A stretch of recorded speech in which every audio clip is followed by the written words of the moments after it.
Was this my surprise? If you watch the videos in this particular list, it may seem like it's my surprise, finally, after waiting for 15 years. 15 years, the time frame for an outlay on an oil tanker.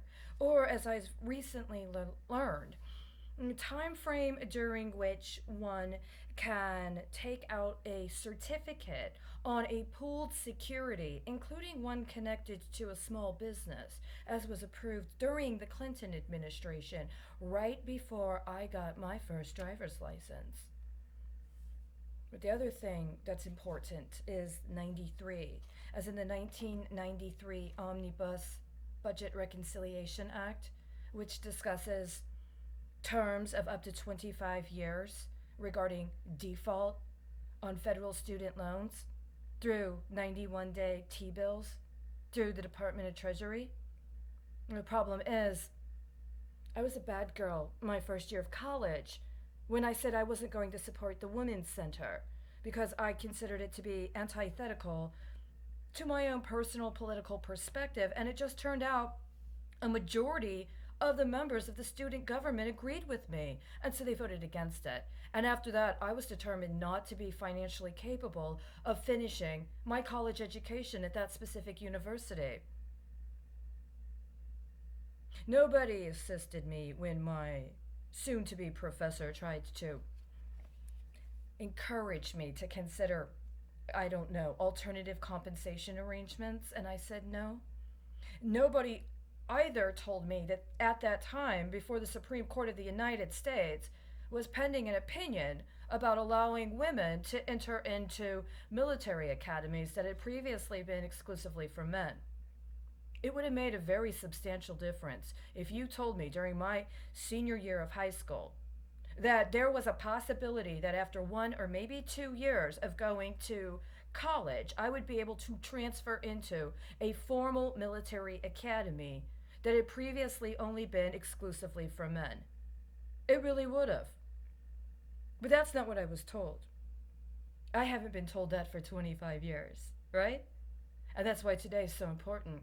Today's Federal Register is 93 pages.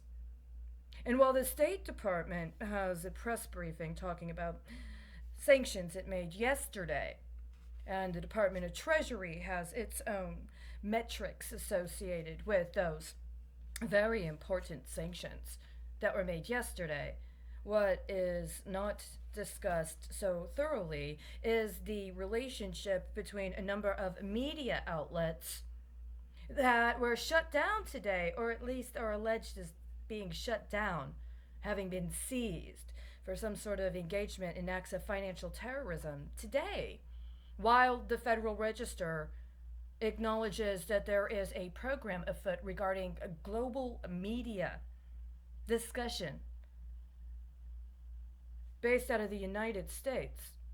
Did you seize those foreign media outlets as some form of underwriting connected to your planned or anticipated global media initiative? See, I know what that's like. You did that before. And what ended up happening is when that media work, actual press work, got seized or for whatever reason acquired, it became underwriting and hedging for somebody's political campaign strategy.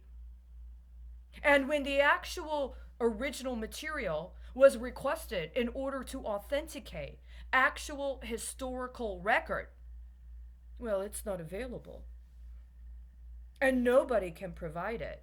And years later, the same events that were happening in my life end up happening in somebody else's life with some twist or what appear to be maybe slight derivations of what actually did happen to me. But what's reported about his life is actually not so derivative when it's compared with the appearances of derivation in my life, right? And so what we see is this situation where somebody at some level has some sort of cooperation ongoing, where they're not accurately representing the material circumstances in their own setting, in their own jurisdiction. And so it appears like, wait a second, I recognize that, but it was supposed to happen here. Right? Well, now it all makes sense, right? It's all that consistent. It's all that precise. I mean, there's really nothing more to say about it, except that last night I found again a list of alleged OFAC sanctions regarding designations of kingpins via derivative. In less than 10 minutes, I found no less than 4 alleged removals from the kingpin derivative designations list that directly correlate with reports I turned in as actual evidence, as an attempt to actually address public corruption. The kingpins of concern don't have Latino names. And they don't have the kinds of names that you want to have sanctioned at this time. It's a very distinct nomenclature.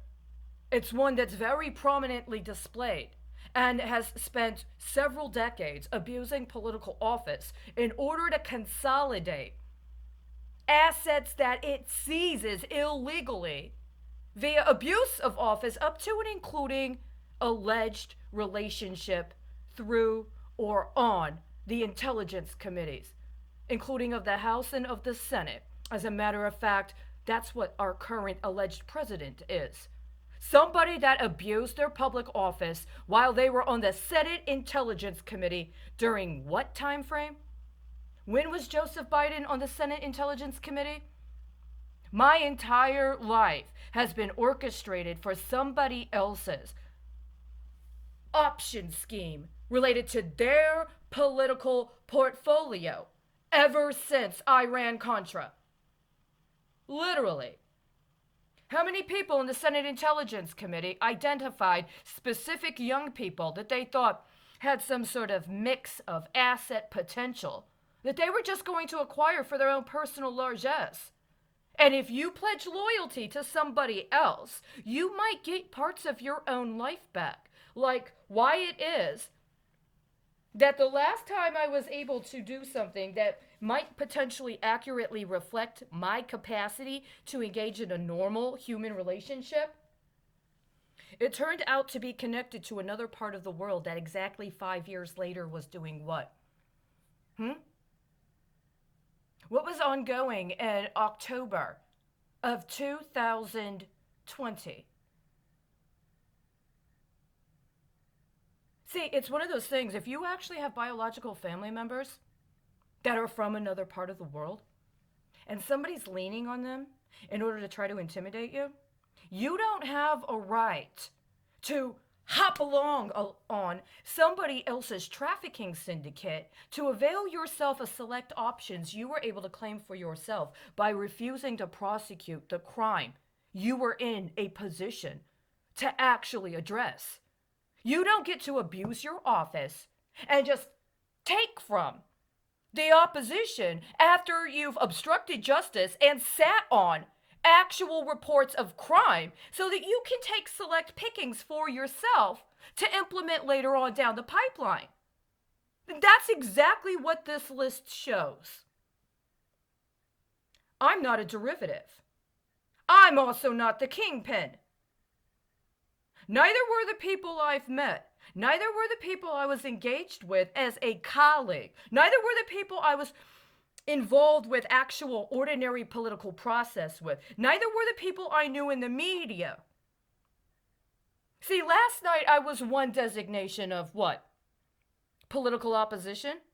And today you want to swap it out to another designation of political opposition because you've set it up that you just bounce me back and forth from day to night. And overnight, somebody gets to float one characterization of my political capital, and during the day, I'm supposed to field another characterization of my political capital. But the way you guys have arranged this, it's not just my political capital. We're now in a situation where you could be, right now, trafficking 3 future presidents of 3 different countries. You are trafficking 3 presidential candidates for 3 countries right now. I am not going to let any of you get away with this. Because even if we didn't win the first election, maybe even the second election, and maybe we would even have presented very stern opposition to people who were previously presidential candidates that you allowed to be strategically assassinated and covered up under auspices of medical treatment to advantage narco terrorists that infiltrated the government. Even if all of that happened, it doesn't change the fact you're still trafficking. Future presidents, future office holders, people who have the capacity to represent ourselves. And what you're doing is nothing close to representing us or our peoples. And this is unacceptable. 15 years. Has the original certification regarding the sanctions imposed on Belarus under an executive order issued by George W. Bush that had its 15th anniversary on June 19th of 2021, has it been rolled over? I think I know. And so does Treasury. And you're not getting away with reopening that issue again because you got so busted today. I believe you have 46 days. You got 44 days. You got 44 days to clear out your desk and get out of the people's offices.